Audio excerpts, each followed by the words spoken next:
walk me through what you think happened with Stephen Ross and Deshaun Watson the night that they met. What do you think happened with that? I don't know if they met, but I will say this. I think looking into it was a really smart move by the Dolphins, and here's why. When you have the ability to talk to a player under the tampering rules, and I'll give you a perfect example, Rich. Once we got permission to talk to Brett Favre when we were at the Jets, it took us about 3 weeks for us to convince him to come to us over Tampa Bay. It didn't work out now. I think that's been well reported. But here's what I will say.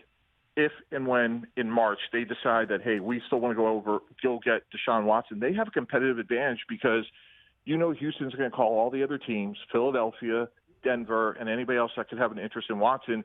And now at least Miami has a foundation of a relationship. So even though it didn't work out short term, I could understand why a team who has questions about their quarterback would look into Watson.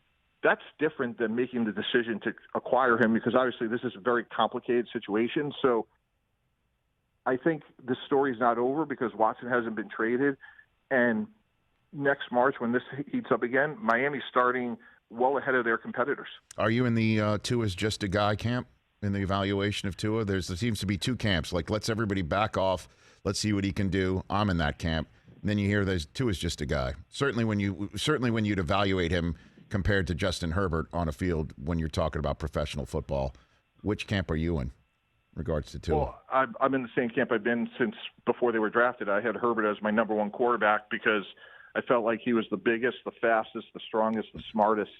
And if he had played in the SEC, he would have been the first pick in the draft. So I've always been very, very high on Herbert. I love that. Had he played in the SEC? So it was the Pac-12 that knocked him down 2 pegs in the quarterback order behind Burrow and Tua? 100%.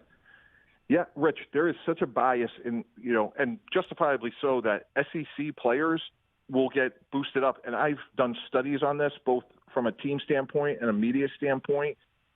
Fair or unfair, if you play in the SEC, that's going to elevate your status. And Justin Herbert is a guy that attracts no attention to himself, who is a great player.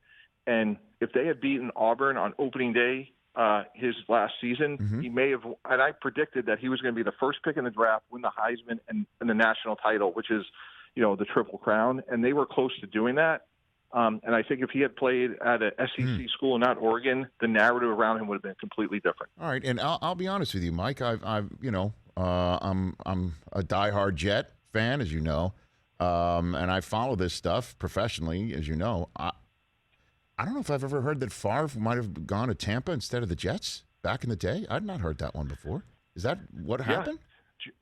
John Gruden was recruiting him. John Gruden had coached him in Green Bay and was then the head coach at Tampa. He lived much closer to Tampa than he did New York. He didn't know at the time the offensive coordinator, Brian Schottenheimer, the head coach, Eric Mangini, or myself, and we were at a competitive disadvantage, and we had to work our tails off to convince Brett that he could have a great experience in the woods of New Jersey, as I kept trying to recruit him that there is hunting and fishing in New Jersey. Right. And eventually we were able to convince him to come. Well, because you had to acquire him from Green Bay, though, right? Like he's still – right? You still had to but Brett was on his own tour, and so Green Bay would have still had sent him within conference. Not a problem. That was definitely not an impediment to all of that. No, I think they certainly would have preferred to trade him to the AFC. That was the one thing we had going for ourselves. But obviously, we couldn't make a trade until we knew that Brett was going to come and not retire. Okay, and that took several weeks to convince him that he could have a great experience not only on the field, but